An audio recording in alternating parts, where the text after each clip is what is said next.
aí, beleza? Ótimo.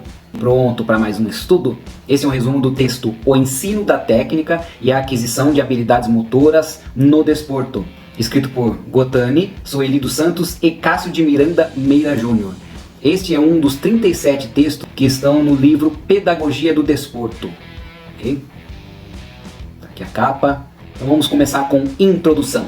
Técnica e habilidade constituem dois dos conceitos mais utilizados no cotidiano da educação física. No entanto, a sua compreensão parece estar ainda distante de alcançar a necessária profundidade e consistência. É muito comum observar que eles são usados ora como sinônimos, ora como expressões de fenômenos nitidamente distintos. A ambiguidade na compreensão e, consequentemente, no emprego desses conceitos tem causado dificuldades na comunicação, provocando com frequência acaloradas discussões, tanto no ambiente acadêmico como no profissional. Naturalmente, essas discussões não chegam a um bom termo e, portanto, não produzem resultados práticos capazes de contribuir para o avanço da área. Isso é preocupante, na medida em que o uso coerente e consistente de conceitos bem definidos é uma condição indispensável para o desenvolvimento de uma profissão academicamente orientada. Mais que isso, a maturidade acadêmica e profissional de uma área pode ser medida pela existência desse conjunto representativo de conceitos que constitui o seu estatuto epistemológico. Na realidade, a utilização inadequada de conceitos cria problemas que não se restringem à imprecisão na comunicação. Sabidamente, é na compreensão e uso de conceitos, especialmente conceitos chaves, que se reconhece a visão que uma pessoa tem da sua área e da forma e conteúdo de sua atuação. Conceitos mal interpretados ou inadequadamente utilizados podem levar à tomada de posturas enviesadas e à proposição de abordagens e ações infundadas. O conceito de técnica, por exemplo, tem sido objeto de interpretações inapropriadas e, por que não dizer, distorcidas em algumas abordagens da educação física, notadamente as escolares, que o consideram a pedra fundamental das propostas que denominam tecnicistas, atribuindo, evidentemente, uma conotação negativa ao termo. De acordo com os autores e simpatizantes dessa crítica, o ensino da técnica nas aulas de educação física constitui uma opção pedagógica que castra a criatividade humana, transformando o aluno num simples reprodutor de movimentos estereotipados e mecânicos, ou seja, um processo estúpido de adestramento da criatura humana. De fato, nessas últimas décadas, a educação física brasileira assistiu ao ensino da técnica ser diretamente associado a uma corrente pedagógica vinculada a uma concepção de ciência identificada pelo mecanicismo, reducionismo e positivismo,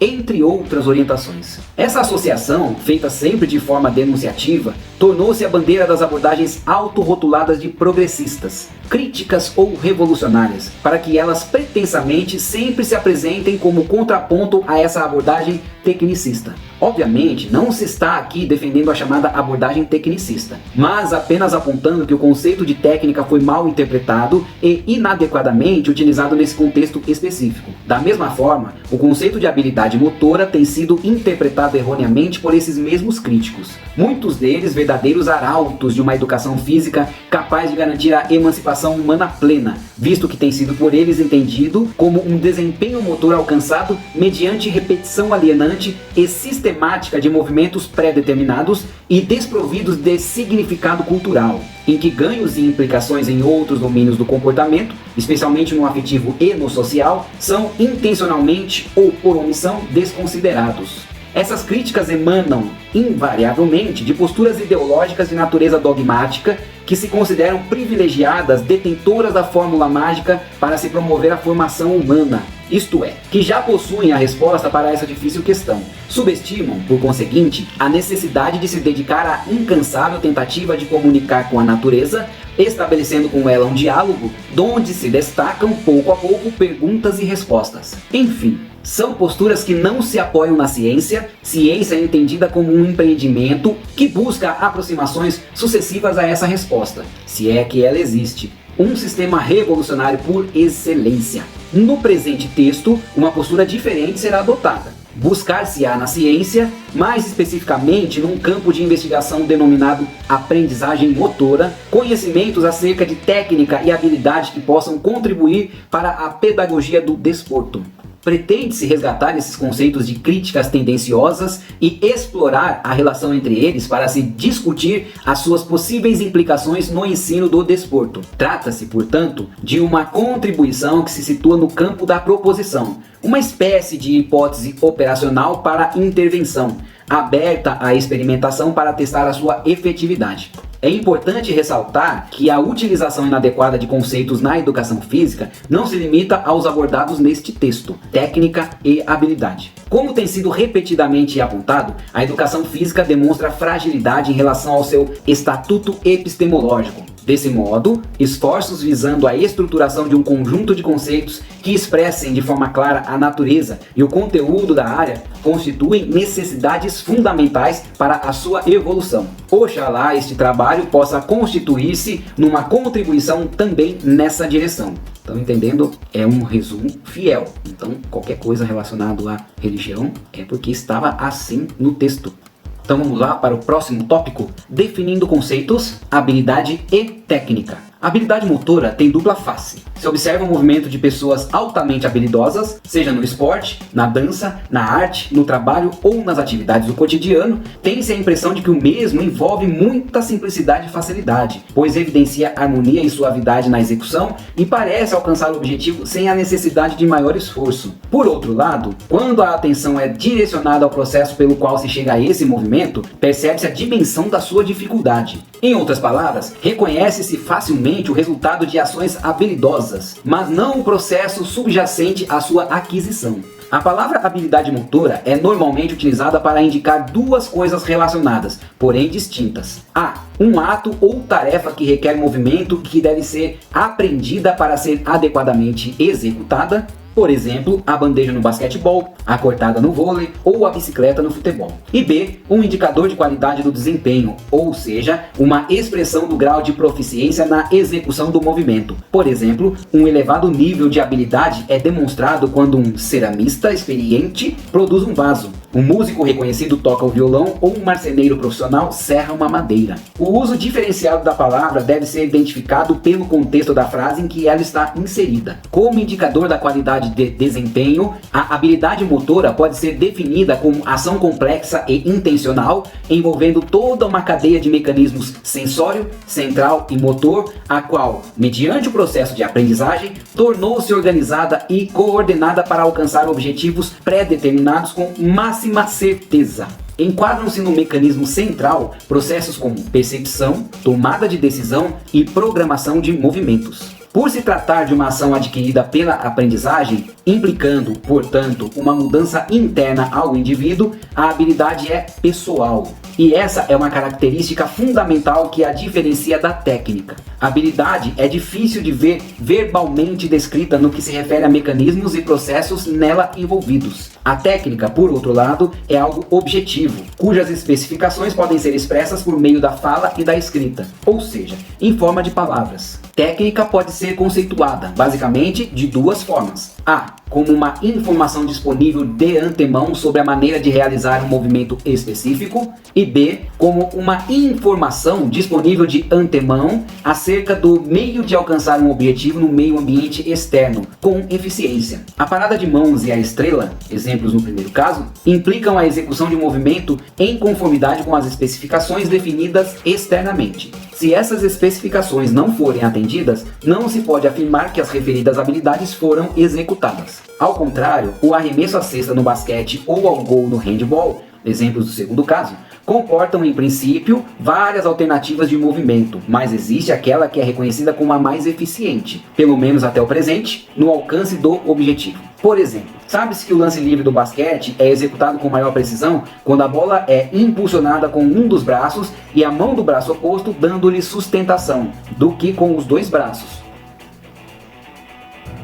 Isso se explica pelo princípio de controle dos graus de liberdade do movimento. Se esses dois conceitos podem ser assim definidos, qual a razão de tanta ambiguidade na sua utilização? Acredita-se que a confusão entre técnica e habilidade ocorre especialmente quando a palavra habilidade é usada para indicar uma determinada tarefa motora e a técnica é utilizada como informação que especifica o como executar essa tarefa motora. Por exemplo, A bandeja no basquetebol implica uma forma específica de realizar o movimento, ou seja, em conformidade com uma técnica externamente definida. Nesse sentido, quando essa especificidade não é observada, o movimento executado pode resultar em qualquer outra habilidade, menos bandeja. Em síntese, a melhoria na qualidade de execução da bandeja, aquisição de habilidade, implica, de certa maneira, uma interiorização da técnica, no sentido A, por parte do executante, tornando pessoal o que é impessoal e objetivo. Não existe a possibilidade de aprendizagem da bandeja sem a execução de um movimento em consonância com o que determina a especificação externamente definida de bandeja, a técnica. Isso não pode ser confundido com estratégias e procedimentos metodológicos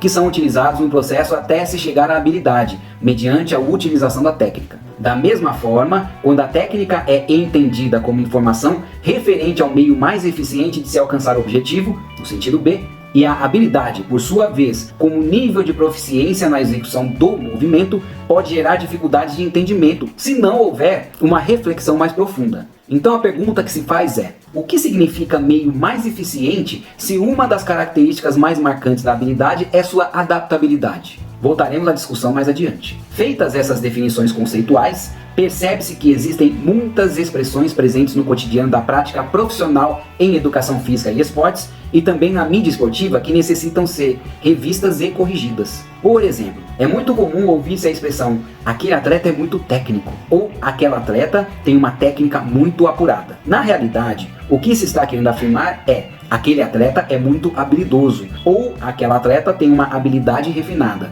Obviamente, para se chegar a esse nível de proficiência, ambos podem ter necessitado da ajuda da técnica. A relação entre o ensino da técnica e a aquisição da habilidade será discutida mais adiante. Ela é muito mais complexa do que parece ser à primeira vista.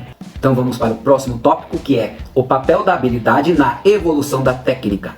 Como foi visto, a técnica é uma informação objetiva, impessoal, passível de transmissão a outras pessoas por meio de palavras, e a habilidade é uma capacidade interna, pessoal. Cabe indagar: o que vem primeiro, a técnica ou a habilidade? Comecemos discutindo sobre a gênese da técnica para responder a esta questão. Colocando o problema no eixo do tempo, a técnica pode ser vista como o produto final, a culminância, o ápice do processo de busca de uma solução ótima para um problema motor, ou seja, da aquisição de habilidade motora transformada em informação. Isto é, primeiro a habilidade, depois a técnica. A técnica pode ser vista como a objetivação da consistência na relação meio-fim, que foi descoberta na solução de um problema. Esse processo de descoberta pode ter sido iniciado em forma de tentativa e erro, sem informação prévia acerca da solução.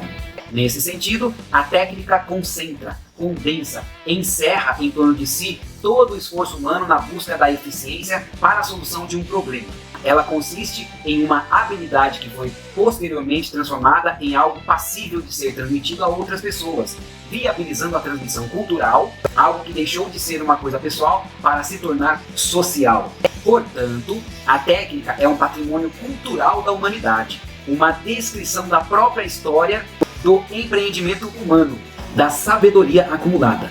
Quando transmitida a outras pessoas, essa sabedoria ajuda a orientar o processo de solução de problemas em que a pessoa está começando a se envolver, ou seja, a aquisição de habilidade, sem a necessidade de repetir o processo, muitas vezes penoso, desnecessário e ineficiente de tentativa e erro.